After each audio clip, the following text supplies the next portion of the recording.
करते इस वीडियो को स्टार्ट। 20 क्वेश्चन सही करना है। पहला क्वेश्चन देखिए, वृक्ष संवर्धन किसका अध्ययन कहलाता है? वृक्ष संवर्धन में हम किसका अध्ययन करते हैं? जिसको ज़्यादा टाइम चाहिए वीडियो को रोक लेना, मैं सीधे आंसर बताता हूँ, जिससे कई लोगों को क्या है रिवीजन करना रहता है तो जल्दी हो जाता है, और जिसको ज़्यादा समय चाहिए वीडियो को रोक के आंसर अपना दे दो। तो वृक्ष संवर्धन कहलाता है वृक्षों और वनस्पति की खेती का अध्ययन। ऑप्शन नंबर यहाँ पर ए, वृक्षों और वनस्पति की खेती का अध्ययन बिल्कुल सही आंसर हो जाएगा।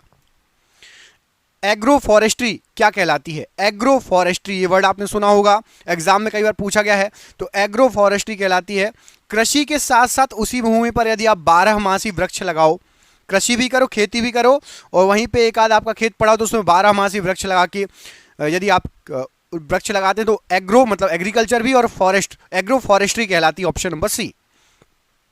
पादप विज्ञान की शाखा कवक शास्त्र में किसका अध्ययन किया जाता है? बताओ। कवक शास्त्र जो होता है पादप विज्ञान की एक शाखा है, तो कवक शास्त्र में किसका अध्ययन किया जाता है ये आपसे पूछा गया है। क्या हो जाएगा राइट आंसर? तो कवक शास्त्र में यहां पर आपको जो ऑप्शन दिया गया राइट आंसर हो जाएगा फफूंद का अध्ययन किया जाता है।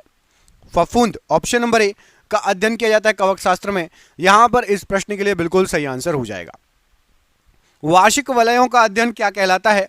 तो वार्षिक वलयों का जो अध्ययन कहलाता है राइट आंसर हो जाएगा इंडोक्रोनोलॉजी। ऑप्शन नंबर ए पढ़िए। इंडोक्रोनोलॉजी में हम वार्षिक वलयों का अध्ययन करते हैं। ऑप्शन नंबर ए यहां पर राइट आंसर हो जाएगा इस प्रश्न के लिए। निम्नलिखित में से किसमें कार्बन नहीं है? बताइए किसमें कार्बन नहीं है? हीरा, ग्रेफाइट या कोयला? तो याद रखिएगा, हीरा, ग्रेफाइट और कोयला तीनों में कार्बन होता है। तो ऑप्शन नंबर डी यहां पर राइट आंसर हो जाएगा। हीरा, ग्रेफाइट और कोयला ये तीनों जो है कार्बन के अपर रूप हैं। ऑप्शन नंबर यहां पर डी आपका राइट आंसर हो जाएगा इस प्रश्न के लिए। हाइड्रोजन को वायु में जलाने पर प्राप्त होता है इनमें से क्या? हाइड्रोजन को यदि आप वायु में जलाओगे, खुले में जलाओगे तो आपको क्या प्राप्त होगा? तो यहां पर आपका राइट आंसर हो जाएगा जल प्राप्त होगा, H2O। ऑप्शन नंबर ए, जल प्राप्त होगा, H2O बिल्कुल राइट आंसर हो जाएगा इस प्रश्न के लिए। अगला क्वेश्चन देखिए, इसमें पूछा गया आपसे कि ट्राइटियम किसका समस्थानिक है? बताइए ट्राइटियम ये किसका समस्थानिक है? क्या हो जाएगा इस प्रश्न के लिए बिल्कुल सही आंसर?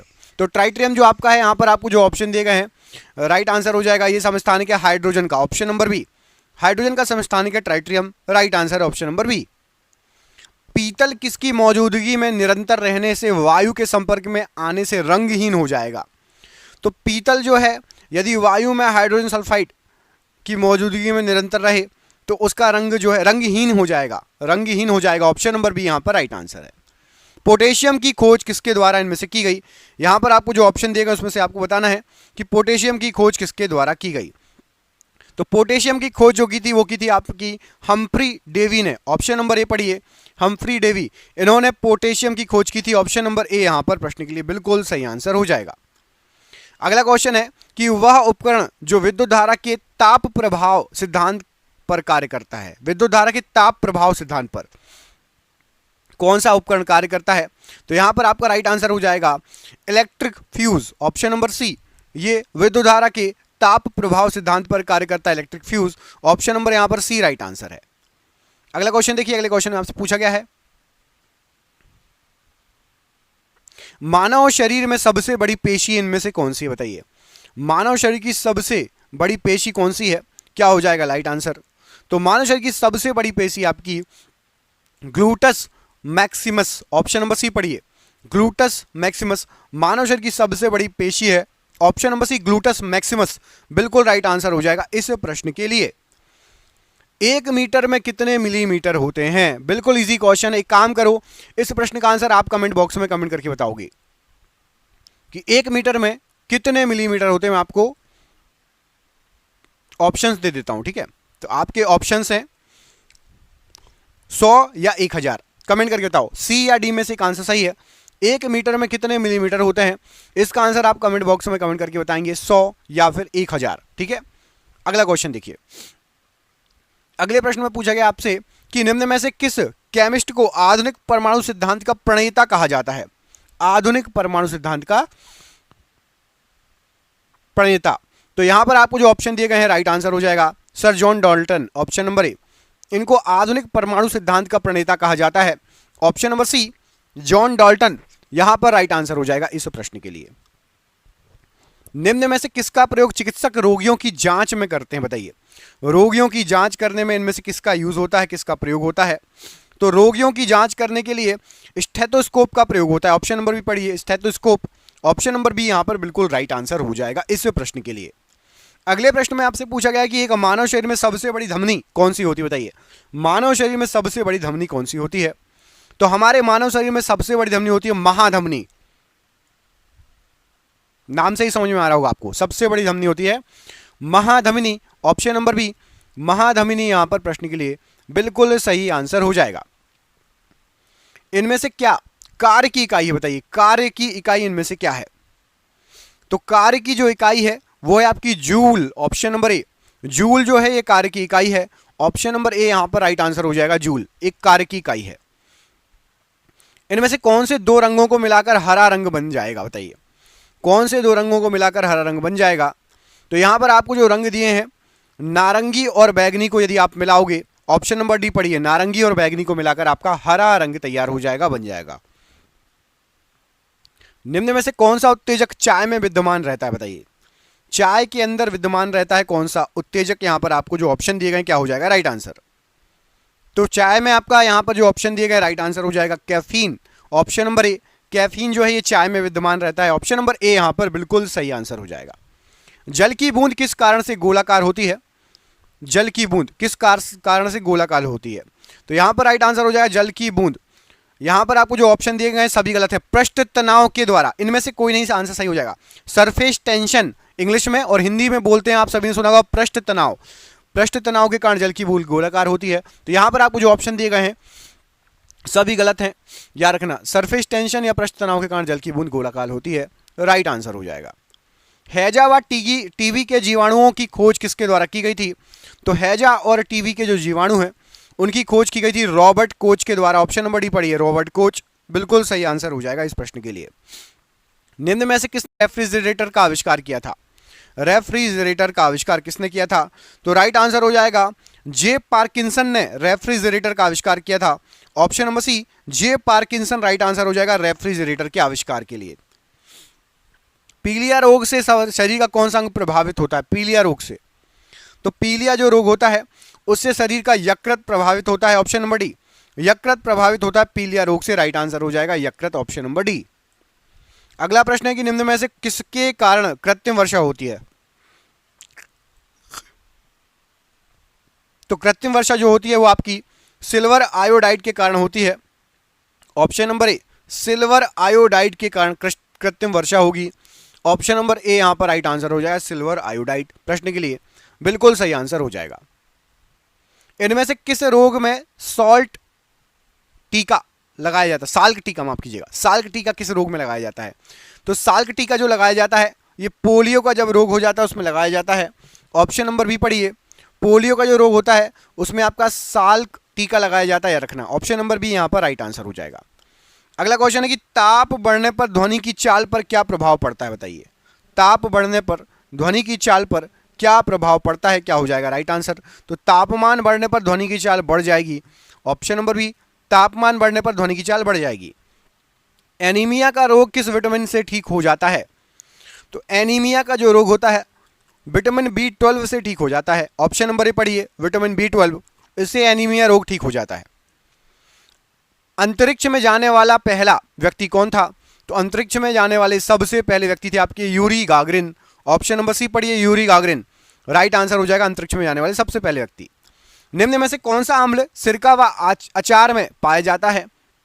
तो सिरका और अचार में एसिटिक अम्ल पाया जाता है। ऑप्शन नंबर बी पढ़िए, एसिटिक अम्ल ये सिरका और अचार में पाया जाता है, राइट आंसर हो जाएगा। निम्न में से किससे एंटीबॉडी का निर्माण होता है, बताइए। एंटीबॉडी इनमें से किससे बनेगी? तो एंटीबॉडी जो बनेगी वो आपकी लिम्फोसाइट से बनती है। ऑप्शन नंबर बी, लिम्फोसाइट से एंटीबॉडी बनती है। ऑप्शन नंबर बी यहां पर प्रश्न के लिए बिल्कुल सही आंसर हो जाएगा। निम्न में से किस अंग्रेज काय चिकित्सक को इम्यूनोलॉजी का पिता कहा जाता है? इम्यूनोलॉजी का पिता, तो इम्यूनोलॉजी का पिता कहा जाता है एडवर्ड जेनर को। ऑप्शन नंबर डी पढ़िए, एडवर्ड जेनर इम्यूनोलॉजी का पिता कहा जाता है इनको। BCG का पूरा नाम क्या है? BCG, तो BCG जो है इसका पूरा नाम होता है आपका bacillus Calmette Guerin, option number A. Bacillus Calmette Guerin BCG का पूरा नाम होता है। ऑप्शन नंबर यहां पर ए बिल्कुल सही आंसर हो जाएगा इस प्रश्न के लिए। इनमें से कौन सा पौधा ऑक्सीजन नहीं होने पर श्वसन की क्रिया करता है? श्वसन की क्रिया करता है तो ऑक्सीजन नहीं होने पर क्लोरेला श्वसन की क्रिया करता है। ऑप्शन नंबर ए क्लोरेला ऑक्सीजन नहीं होने पर श्वसन की क्रिया करता है। प्रश्न के लिए बिल्कुल सही आंसर हो जाएगा। अगला प्रश्न है, आपसे पूछा गया कि वह मान जो कि ट्रांसफॉर्मर में अपरिवर्तित रहता है कौन सा? तो याद रखिएगा, ट्रांसफॉर्मर की आवृत्ति मतलब फ्रीक्वेंसी अपरिवर्तित रहती है। ट्रांसफॉर्मर में फ्रीक्वेंसी या आवृत्ति अपरिवर्तित रहती है। ऑप्शन नंबर सी बिल्कुल राइट आंसर है। अगला क्वेश्चन देखिए, प्रत्यावर्ती धारा का मापन किसके द्वारा किया जाता है? तो प्रत्यावर्ती धारा जो मापी जाती है ये आपकी उष्णतार अमीटर या एम्पी जो है अमीटर या ampere meter. Option number B यहां पर बिल्कुल सही आंसर हो जाएगा। अगला क्वेश्चन है, जूल सेकंड किसकी इकाई है? बताइए, जूल सेकंड इनमें से किसकी इकाई है? तो जूल सेकंड जो आपकी है ये कोणीय संवेग की इकाई होती है।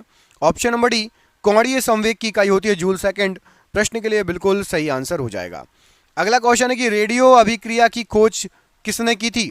रेडियो अभिक्रिया की खोज, तो रेडियो अभिक्रिया की खोज की थी एच बैक्यूरेल ने। Option number B H Becquerel ने रेडियो अभिक्रिया की खोज की थी। बिल्कुल राइट आंसर हो जाएगा इस प्रश्न के लिए। अपमार्जक जल का पृष्ठ तनाव क्या करेगा? अपमार्जक जल के पृष्ठ तनाव पर क्या असर डालते हैं? तो अपमार्जक जल के पृष्ठ तनाव को कम कर देगा। ऑप्शन नंबर ए कम कर देगा जल के पृष्ठ तनाव को अपमार्जक क्या रखेगा। बेकेलाइट क्या है? तो बेकेलाइट बहुत बार पूछा गया क्वेश्चन है। बेकेलाइट होता है आपका ताप दृढ़ प्लास्टिक। क्या होता है? ताप दृढ़ प्लास्टिक बेकेलाइट होता है। ऑप्शन नंबर डी ताप दृढ़ प्लास्टिक बिल्कुल सही आंसर हो जाएगा इस प्रश्न के लिए।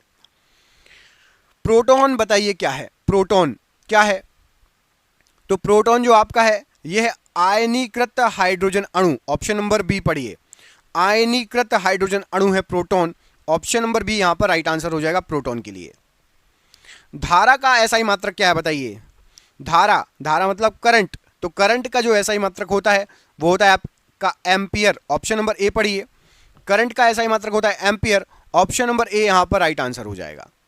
प्रकाश संश्लेषण अभिक्रिया में प्रकाश ऊर्जा का प्रमुख कार्य बताइए।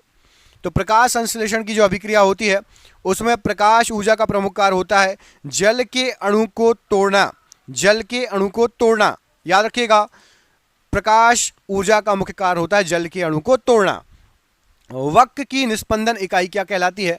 बताइए, वक्र या किडनी की निस्पंदन इकाई क्या कहलाती है? तो राइट आंसर हो जाएगा glomerulus. Option number B glomerulus वक्र या किडनी की निस्पंदन की इकाई कहलाती है। आलू किससे वृद्धि करता है? बताइए, आलू किससे वृद्धि करता है?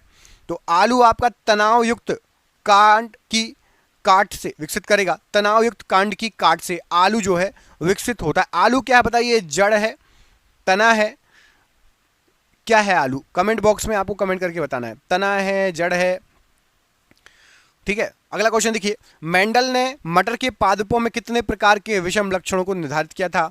तो मेंडल ने जो मटर पर प्रयोग किया था उसमें 7 प्रकार के विषम लक्षणों को निर्धारित किया था मेंडल ने। Option number C. अगला क्वेश्चन है कि श्वसन की अभिक्रिया में खाद्य पदार्थों की परिणति क्या होती है?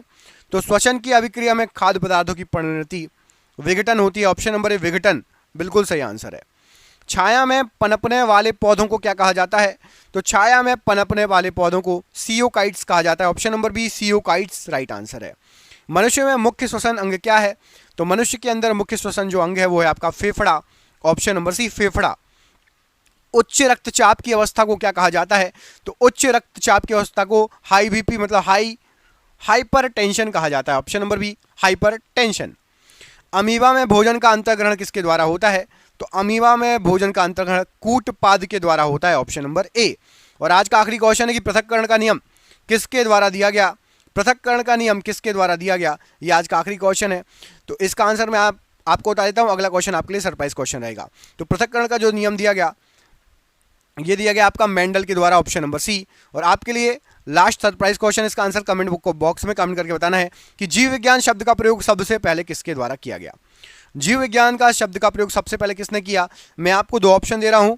पहला ऑप्शन है लेमार्क और ट्रेविरनस और दूसरा ऑप्शन है अरस्तु। दो में से एक आंसर सही है और ए और सी में से कमेंट करके बताइए कौन सा आंसर सही है।